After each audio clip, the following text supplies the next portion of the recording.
Hi everyone, welcome to সহজ পাঠ। আমরা আজ one line practice series start করব। তোমরা রেগুলারিটি মেনটেন করে প্রিপারেশন করতে থাকো। আমরা আজ ইন্ডিয়ান পলিটি এবং ইকোনমিক্সকে মাথায় রেখে এই সিরিজে পলিটির চ্যাপ্টার ওয়াইজ বেশ কিছু ওয়ান লাইনার প্র্যাকটিস করব। তোমরা যারা এখনো পর্যন্ত প্রিপারেশন শুরু করোনি বা প্রিপারেশন শুরু হয়ে গিয়ে কোথা থেকে রিভিশন করবে বুঝতে পারছো না, তো সেক্ষেত্রে ওয়ান লাইনারের থ্রু দিয়ে তোমরা চাইলে প্রিপারেশন করতে পারো। এখানে বেস্ট ওয়ান লাইনার কম্বো তোমাদের জন্য অ্যাভেলেবেল রয়েছে। আজকে আমরা আলোচনা করছি ফার্স্ট যে চ্যাপ্টারটি, তার নাম হচ্ছে কনস্টিটিউশনাল হিস্ট্রি, ফান্ডামেন্টাল রাইট এবং ডিপিএসপি। তো জানুয়ারি মাসের 26 তারিখে কনস্টিটিউশন এনাক্টমেন্ট করার ডেট কেন এখানে সিলেক্ট করা হয়েছিল? জানুয়ারি মাসের 26 তারিখে এই ডেটটি সিলেক্ট করার পিছনে কারণ আমাদের ইতিহাসের পাতায় লুকিয়ে রয়েছে। কারণ আমাদের দেশ যখন লড়াই করছিল ব্রিটিশদের বিপক্ষে, ইন্ডিয়ান ন্যাশনাল কংগ্রেসের বিভিন্ন কংগ্রেস সেশনে আলাদা আলাদা এখানে ম্যানিফেস্টো রাখা হতো। তার মধ্যে অন্যতম একটি ম্যানিফেস্টো ছিল যে আমরা প্রথম স্বাধীনতা এখানে সেলিব্রেট করে থাকি 1930-তে। তো ইন্ডিয়ান ন্যাশনাল কংগ্রেস প্রিভিয়াসলি জানুয়ারি মাসের 26 তারিখে এখানে ইন্ডিপেন্ডেন্স ডে সেলিব্রেট করেছিল 1930 সালে। 1929 যে সালটি, এখানে আমরা ডিক্লেয়ার করেছিলাম পূর্ণ স্বরাজের দাবি। তার পরবর্তী জানুয়ারি মাসের 26 তারিখ 1930-এ আমরা এখানে প্রথম ইন্ডিপেন্ডেন্স ডে সেলিব্রেট করি। তাই কনস্টিটিউশন এনাক্টমেন্ট করার দিনটিকে এই জানুয়ারি মাসের 26কে সিলেক্ট করা হয় এবং আমরা জানি এই দিনই আমাদের রিপাবলিক ডে। আমাদের কনস্টিটিউয়েন্ট অ্যাসেম্বলি লিগ্যাল অ্যাডভাইজারের নাম কি? কনস্টিটিউয়েন্ট অ্যাসেম্বলি লিগ্যাল অ্যাডভাইজারের নাম BN রাও। এখানে প্রিন্সলি যে আলাদা আলাদা স্টেটগুলি ছিল সেই সময় 562টি, সেই স্টেটগুলিকে একত্রীকরণের জন্য কে ক্রুশিয়াল রোল প্লে করে? সর্দার বল্লভভাই প্যাটেল। তিনি আয়রন ম্যান, তিনি গুজরাটের একজন ব্যক্তি এবং তিনি এখানে ইন্টিগ্রেশনের জন্য প্রিন্সলি স্টেটের উল্লেখযোগ্য রোল প্লে করেছিলেন। তিনি না থাকলে আজকে হয়তো আমরা আজকের বর্তমান ভারতবর্ষকে পেতাম না। প্রথম কোন স্টেট লিঙ্গুইস্টিক বেসিসে ফর্ম করা হয়েছিল? তো প্রথম যেই স্টেট লিঙ্গুইস্টিক বেসিসে ফর্ম করা হয়েছিল তার নাম হচ্ছে অন্ধ্রপ্রদেশ। কবে ফর্ম করা হয়? 1953-তে। 1953-র অক্টোবর মাসের 1 তারিখে লিঙ্গুইস্টিক বেসিসে এখানে ফর্ম করা হয় প্রথম অন্ধ্রপ্রদেশকে। আমাদের এই মুহূর্তে রিঅর্গানাইজেশন হয়েছে জম্মু কাশ্মীরের, এবং এই রিঅর্গানাইজেশনের অ্যাক্ট কত? এই রিঅর্গানাইজেশনের অ্যাক্ট হচ্ছে 2019। তো এই রিঅর্গানাইজেশনের যে অ্যাক্ট, সেই অনুযায়ী এই মুহূর্তে আমাদের হাউ মেনি স্টেটস কারেন্টলি ইন্ডিয়াতে রয়েছে? 28টি স্টেট ইন্ডিয়াতে রয়েছে। ফান্ডামেন্টাল রাইট যেটি রিমুভ করে দেওয়া হয়েছে 44th কনস্টিটিউশনাল অ্যামেন্ডমেন্টের দ্বারা, 44th কনস্টিটিউশনাল অ্যামেন্ডমেন্টের দ্বারা রিমুভ করে দেওয়া হয়েছে right two প্রপার্টিকে।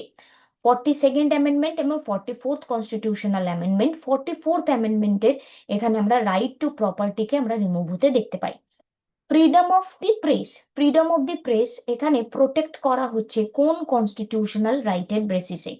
Freedom of press এখানে আমরা বলতে পারি ডেমোক্রেসির একটা অন্যতম পিলার, যেটি আমরা নিজেদের বক্তব্য রাখতে পারি। তাহলে নিজেদের বক্তব্য রাখতে পারি মানে ফ্রিডম অফ স্পিচ এন্ড এক্সপ্রেশনের আন্ডারে।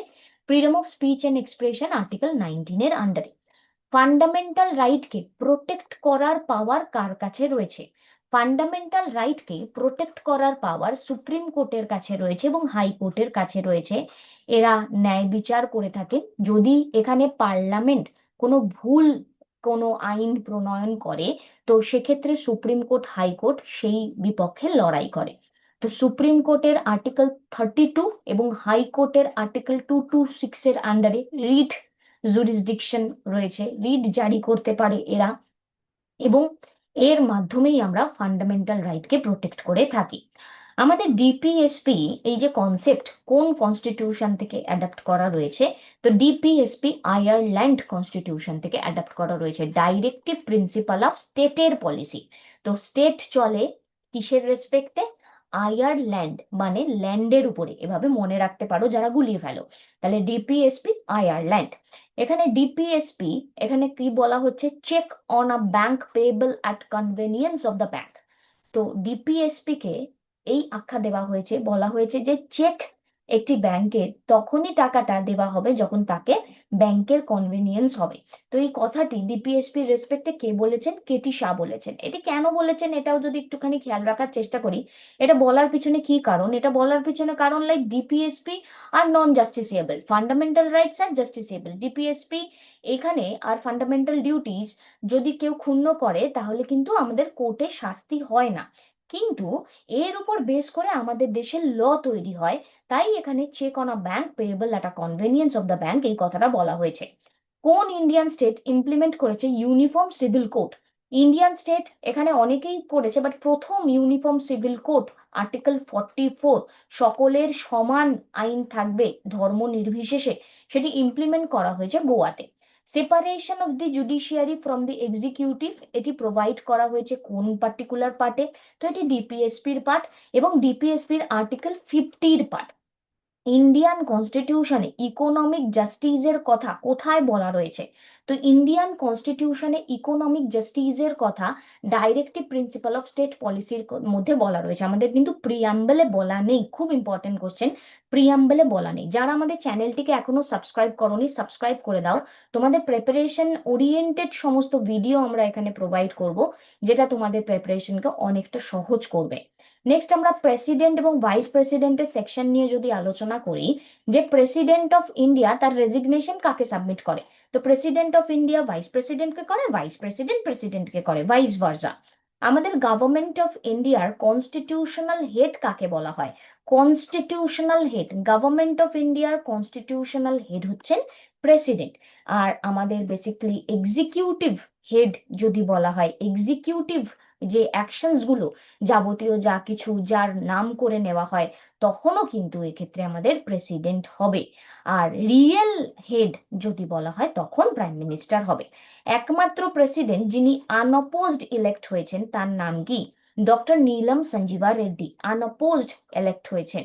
How long? একটি অর্ডিন্যান্স এখানে যেটি জারি করা হয় ফোর্সে থাকে। অর্ডিন্যান্সের অর্থ যখন একটি পার্লামেন্ট, যে কোনো একটি বিভাগ, পার্লামেন্টের তো ফরমেশন প্রেসিডেন্ট, রাজ্যসভা এবং লোকসভা, তার মধ্যে বলা হচ্ছে যে যে কোনো একটি বিভাগ যখন এখানে ইজ নট ইন সেশন, অর্থ মানে লোকসভা অথবা রাজ্যসভা যখন সেশনে না থাকে, বা দেখো রাজ্যসভার সেশনে না থাকার কোনো প্রশ্নই উঠছে না, বিকজ রাজ্যসভা হচ্ছে পার্মানেন্ট বডি।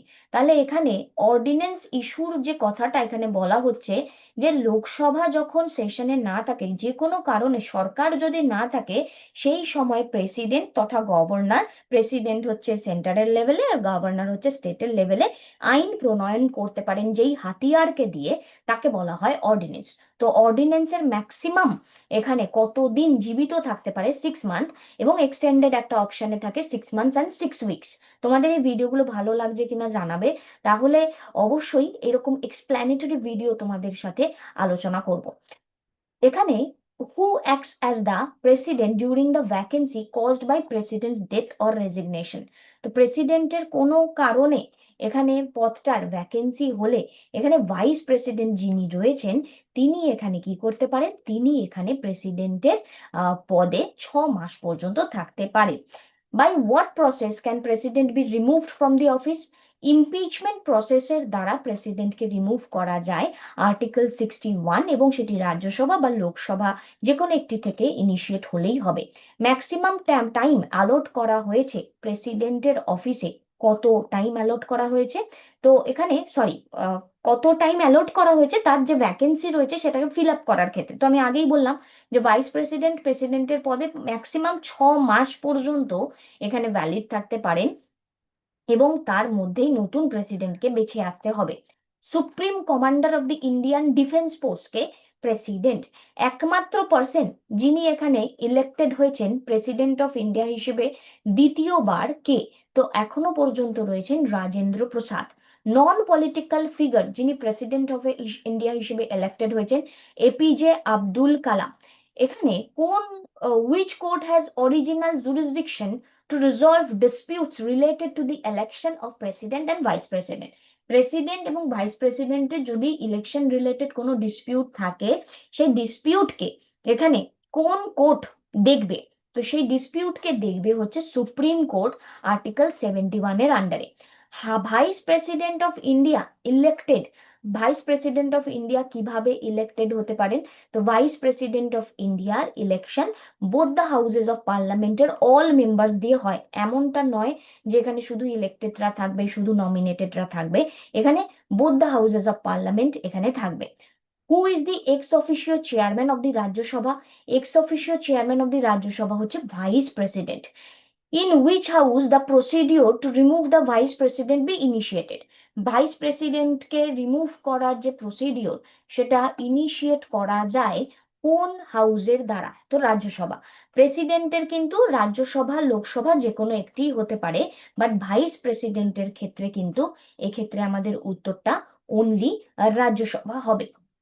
নেক্সট আমরা কোশ্চেন দেখবো prime minister, council of minister and parliament থেকে। আমাদের প্রাইম মিনিস্টারের যে অ্যাপয়েন্টমেন্টস রয়েছে কোন আর্টিকেলের আন্ডারে এটি আমরা দেখতে পাই? তো আর্টিকেল 75 এর আন্ডারে এটি আমরা দেখতে পাই। প্রথম deputy prime minister of India কে? সর্দার বল্লভভাই প্যাটেল হলেন প্রথম deputy prime minister. Prime minister এখানে যিনি অ্যাক্টিং প্রাইম মিনিস্টার হিসেবে সার্ভ করেছেন জওহরলাল নেহেরু এবং লাল বাহাদুর শাস্ত্রীর মৃত্যুর পরবর্তী, তিনি কে? তো জওহরলাল নেহেরু এবং লাল বাহাদুর শাস্ত্রীর পরবর্তী যিনি এখানে আমরা বলতে পারি প্রাইম মিনিস্টার হয়েছিলেন তার নাম হচ্ছে গুলজারিলাল নন্দা। কাউন্সিল অফ মিনিস্টারদের সাথে কি হবে যদি প্রাইম মিনিস্টার রিজাইন করে ফেলেন? তো কাউন্সিল অফ মিনিস্টারকেও কিন্তু এখানে রেজিগনেশন নিয়ে নিতে হবে। তো এক্ষেত্রে আমাদের উত্তর, the resignation is treated as the resignation of the entire council of minister. Who is not considered as a part of council of minister? কাকে কাউন্সিল অফ মিনিস্টারের পার্ট হিসেবে ধরা হয় না? ক্যাবিনেট সেক্রেটারির যে পদটি রয়েছে সেটি কাউন্সিল অফ মিনিস্টারের হিসেবে ধরা হয় না। কোন একটি বিলকে মানি বিল ডিক্লেয়ার করার ক্যাপাসিটি কার থাকে, সার্টিফাই করার ক্যাপাসিটি কার থাকে? স্পিকার অফ লোকসভার থাকে এখানে মানি বিলকে সার্টিফাই করার capacity, speaker of Lok Sabha. money bill, whether a bill is a money bill or not, that is certified by the speaker of lok sabha. Prior recommendation প্রেসিডেন্টের through দিয়েই আসবে মানি বিলের ক্ষেত্রে, কিন্তু সার্টিফিকেশন করবে এখানে লোকসভার যিনি স্পিকার। জয়েন্ট সিটিং লোকসভা আর রাজ্যসভার এখানে কে এখানে ডাকে? তো ডাকবে হচ্ছে প্রেসিডেন্ট আর্টিকেল 108 এর আন্ডারে, কিন্তু সেই যে জয়েন্ট সিটিং কি থাকবে, সেই জয়েন্ট সিটিং কে এক্ষেত্রে কিন্তু আমরা যদি দেখি জয়েন্ট সিটিং কে প্রিসাইড করবে কে? Speaker. Who What is the required quorum to conduct the Lok Sabha session? 1/10 of the total membership এটি quorum হিসেবে কাজ করে। Which article empower parliament to legislate on subjects in the state list? কোন article পার্লামেন্টে এখানে বলা হয়ে থাকে যে তারা লেজিসলেট করবে কিসের উপরে? স্টেট লিস্টের সাবজেক্টের উপরে। সো আর্টিকেল 249 এবং 243, আর্টিকেল 249 এবং 243 এর ব্যাপারে কথা বলে থাকে। Article 249 and 243। নেক্সট এখানে আমরা যদি কথা বলি in which year first general election লোকসভাতে কমপ্লিট হয়েছে? 52-তে। 51, 52 আসে অপশন, আবার 52 আমাদের হতে পারে। তো লোকসভা জেনারেল ইলেকশন এখানে 52, বাট শুধু 51 থাকলে কিন্তু কখনোই সেটি সঠিক উত্তর হবে না। 52 এক্ষেত্রে আমাদের উত্তর হবে। Who is actually appointed as the pro tem speaker? Pro tem স্পিকারকে এখানে সিনিয়র মোস্ট একজন ব্যক্তি হিসেবে নতুন যে লোকসভা হয় তাতে ইলেক্ট করা হয়, এবং সেই সিনিয়র মোস্ট মেম্বার যিনি রয়েছেন সেই senior most member newly elected লোকসভাতে একটি পার্ট। এবং এক্ষেত্রে আমাদের মনে রাখতে হবে এই যে প্রোটেম স্পিকারকে অ্যাপয়েন্ট করা হয় প্রেসিডেন্টের দ্বারা, আর নর্মাল স্পিকারকে অ্যাপয়েন্ট করা হয় লোকসভার মেম্বারদের দ্বারা। Who holds the casting vote in the Lok Sabha in the event of tie? Casting vote এটাকে এখানে আমরা যদি দেখি এই কোনো টাই হলে এটিকে কে কাস্টিং ভোট দিতে পারে? মানে কোনো ধরো রায় বেরোবে, সেক্ষেত্রে টাই হয়ে গেছে, তো কে এটা রায় দিতে পারে? তো স্পিকার অফ দি লোকসভা এই কাস্টিং ভোট হোল্ড করতে পারে। এখানে পার্লামেন্ট অফ ইন্ডিয়ার এন্টায়ার কালেক্টিভিটি আমরা যদি দেখি, মানে পার্লামেন্ট কাকে দিয়ে কাদের দিয়ে তৈরি? লোকসভা রাজ্যসভার প্রেসিডেন্ট, আগে যেটা বললাম। রাজ্যসভার মেম্বারদের টেনিওর কত? তো রাজ্যসভার মেম্বারদের এখানে টেনিওর হচ্ছে 6 বছর, এবং প্রতি 2 বছর অন্তর অন্তর 1/3 ব্যক্তিদের এখানে রিটায়ারমেন্ট হয়ে থাকে।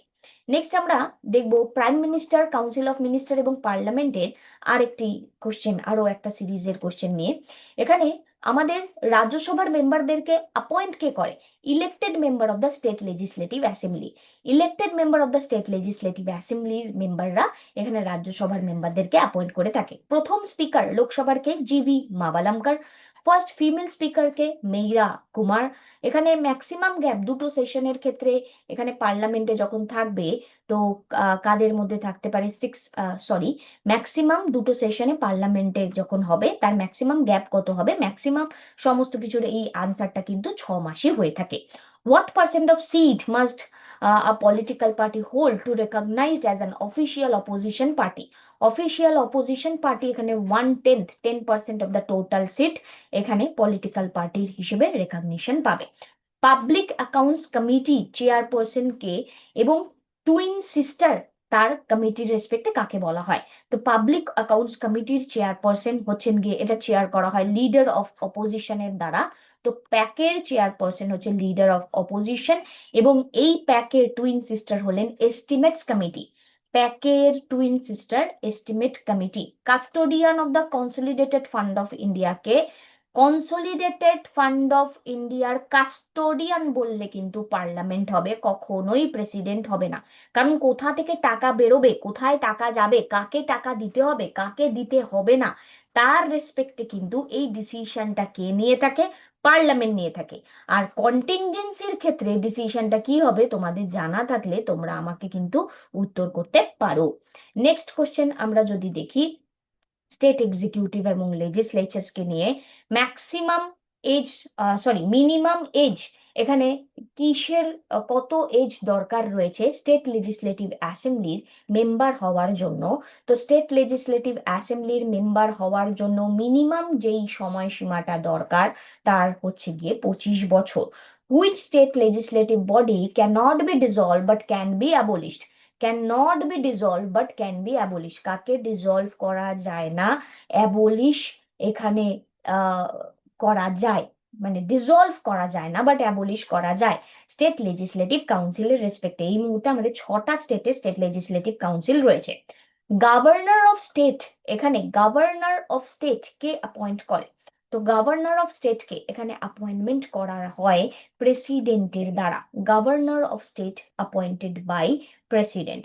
হু administer the oath of office to a state governor? গভর্নরকে, স্টেটের যে গভর্নর যিনি আছেন তাকে এখানে ওথ দেওয়া হয় কার দ্বারা? তো তাকে এখানে chief justice of the respective state হাইকোর্টের দ্বারা এখানে আমরা দেখতে পাচ্ছি ওথ দেওয়া হয়ে থাকে। প্রথম ফিমেল গভর্নর ইন্ডিপেন্ডেন্ট ইন্ডিয়ার কে? সরোজিনী নাইডু, উত্তরপ্রদেশ থেকে যিনি বিলং করেন তিনি প্রথম ফিমেল গভর্নর। রিয়েল এক্সিকিউটিভ পাওয়ার স্টেট গভর্নমেন্টের কার কাছে রয়েছে? রিয়েল এক্সিকিউটিভ পাওয়ার অলওয়েজ চিফ মিনিস্টার অথবা প্রাইম মিনিস্টারের কাছে থাকে। Chairman and state chairman of the state planning বোর্ডের এখানে চেয়ারপারসন হিসেবে যিনি এখানে রোল প্লে করেন তিনি হলেন চিফ মিনিস্টার। এখানে সরকারিয়া কমিশন তারা কার ব্যাপারে এখানে রেকমেন্ডেশন জমা দিয়েছে? সরকারিয়া কমিশন সেন্ট্রি স্টেট রিলেশনশিপের ব্যাপারে রেকমেন্ডেশন জমা দেয়, সেন্ট্রি স্টেট রিলেশন।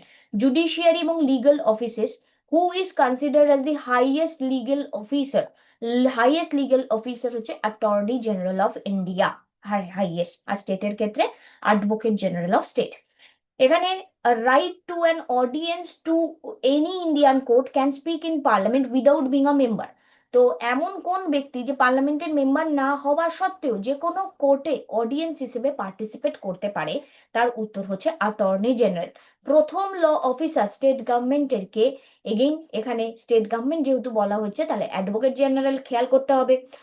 কে কে এখানে অ্যাপয়েন্ট করেন জাজেস of the supreme court and high court? Supreme court এবং হাইকোর্টের জাজেসদেরকে অ্যাপয়েন্ট করা হয় কার দ্বারা? প্রেসিডেন্টের দ্বারা। Who was the first female chief justice of the high court in India? Leela Seth, Delhi high court থেকে উনি বিলং করতেন। তো female chief justice of high court. আর সুপ্রিম কোর্টের ক্ষেত্রে হলে কিন্তু ফতেমা বিবি হবে। Who can seek legal advice from the supreme court under article 143? 143 আন্ডারে লিগাল অ্যাডভাইস এখানে সুপ্রিম কোর্টের থেকে চাইতে পারেন প্রেসিডেন্ট। কোন অ্যাক্টের দ্বারা সুপ্রিম কোর্টের এস্টাবলিশমেন্ট বলা হয়েছে? রেগুলেটিং অ্যাক্ট 1773 এর দ্বারা। লোকাল গভর্নমেন্ট অ্যামেন্ডমেন্ট এবং প্রভিশন ওরিয়েন্টেড যদি পয়েন্ট নিয়ে কথা বলি, মিনিমাম এজ মিউনিসিপ্যালিটিজ এর মেম্বার হওয়ার জন্য এখানে কত এজ লাগে? 21 বছর।